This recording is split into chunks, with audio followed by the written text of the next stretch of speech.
Hello, and welcome to my latest video. As you can see, I'd already started pouring paint before I hit record, because sometimes I get really excited when I'm doing these paintings. Happy Pride Month again. This is going to be the...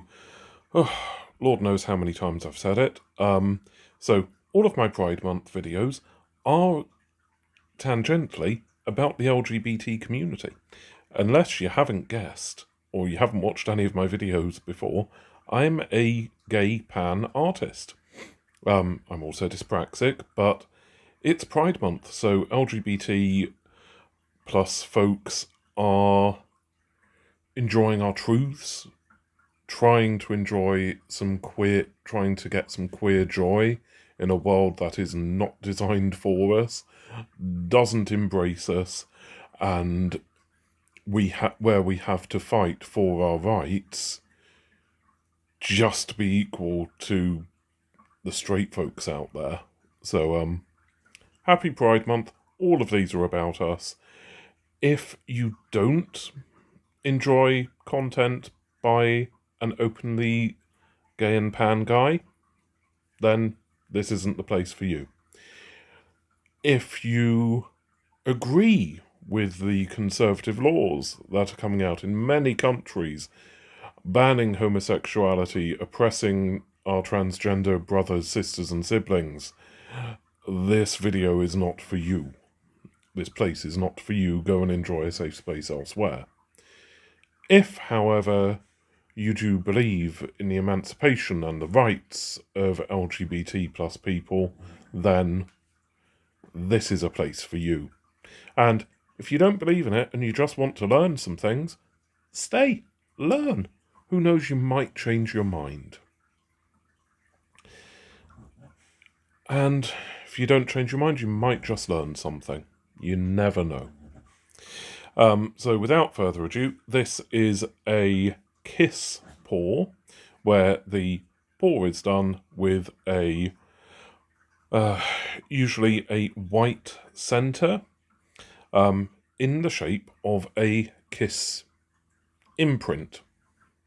You know, lipstick kiss imprint. And yeah, that's just the style of painting that I'm doing. The one that I'm doing this week is the bisexual pride flag colours and the pansexual pride flag colours. I managed to do this with two flags with colours that work really nicely together. And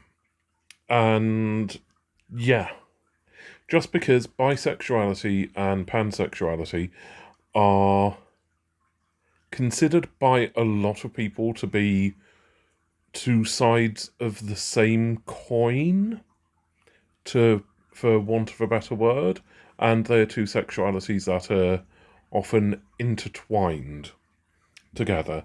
There are bisexual people that will argue that pansexuality, as defined, that you're attracted to the person regardless of their gender identity or gender expression.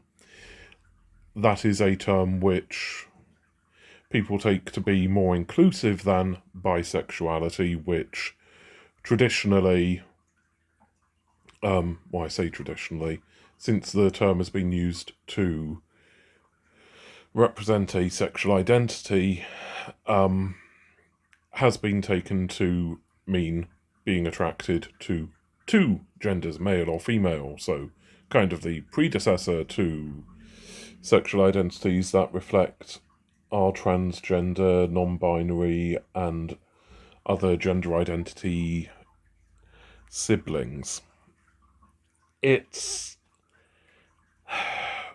Some bi people will say, no, it's a binary. Some bi people will go, it isn't.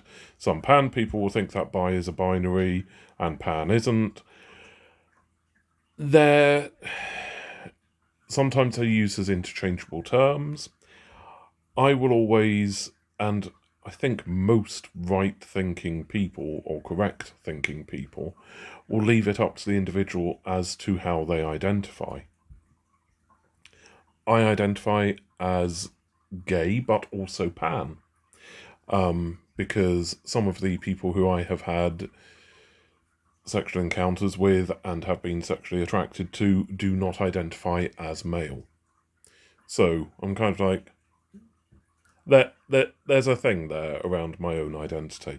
And I'm not going to get into explicit things around anatomy and things like that, because while this channel isn't necessarily family friendly, YouTube tries to be, and more explicit content kind of gets banned, and I don't want that to happen. So it is a thing. So the reason why I did these flag colours together is I like the juxtaposition of them against each other. I like that the colours actually work well together, and this created a bloody awesome piece of art. It really did. I love it. So yeah, that's why I did both of them together, and today we're just talking about the method that I used. So I put the blobs of colour in the shape, so they're roughly in the shape of ellipse, and then make sure that I use the blow dryer to blow the shape out, making sure you get the corner of the lips right, and the top of the lip, that I still haven't looked into what it's actually called, the indentation where it kind of rises up on kind of two humps and then a little valley thing at the top of the lip is what I do. The background colour I will always pour in the kind of two curved shapes, and then finger paint the background round to the edge of the canvas. That's practicality wise, on the station that I use for my art, I can't sometimes painting slip, and by doing it this way I finger paint the rest of the bits in, which creates a thinner layer of paint that dries sooner, so the risk of the main design slipping isn't as great. And this design did actually slip slightly partially, so I did have to do some corrective work with it, which was done off of camera. As you can see there, I'm just making the lips a little bit fuller, trying to get the shape to work a little bit better. I did also on this piece use some iridescent paint, well, some pearl iridescent paints by Amsterdam. Just because I like that their pearl paints, they look white until you get them at an angle and then you can see the colour shimmering. I did a bit of that after, as it didn't show up quite as much as I wanted in the piece. So I finger painted some of that on, some more details around the various colours of the lips on that one, because the colours worked quite well. And yeah, this is a fairly quick technique to do. This piece took probably about half an hour, maybe 45 minutes in total. But the bit that you're seeing here took 25 minutes because it was done at double speed. And as you can see there, I'm finger painting the colour back in for the background colour onto the canvas for the black. And just getting it so that it should hopefully spill over the edges as well to give the nice black edged feel to the piece. So yeah, I hope that you have enjoyed my ramblings. There's still 3 minutes left of the video, so there's going to be more rambling to go. My rambling about the community that I'm part of and the wider LGBT plus community.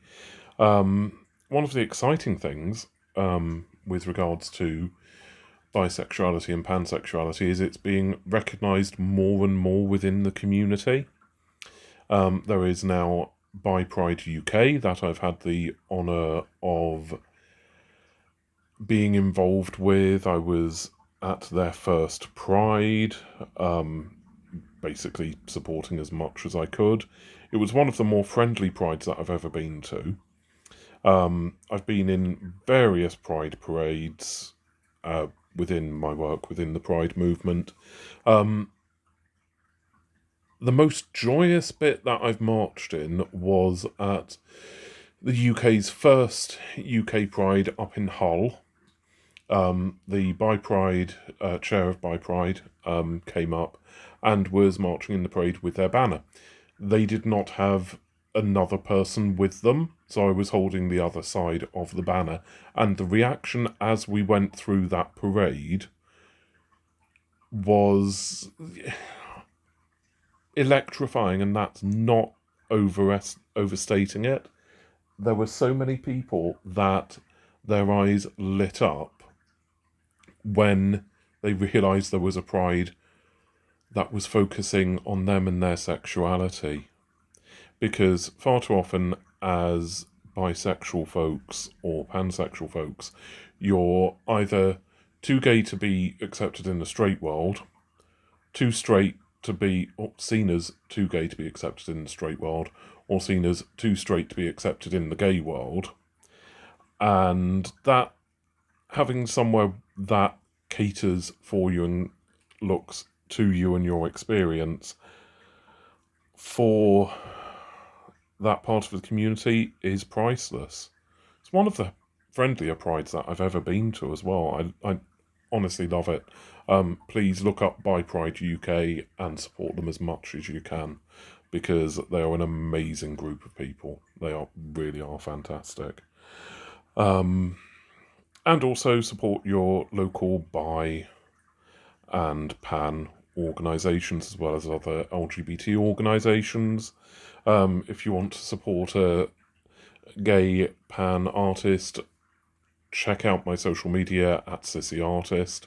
If there are any pieces you particularly like, drop me a message. They might still be for sale, or I can, if there's something that you like but you want something doing specifically for you, more than happy to do it. If you want something like this in a different pride flag colour, also happy to. But thank you for watching. Please like, subscribe, and I will catch you all again soon. Bye bye.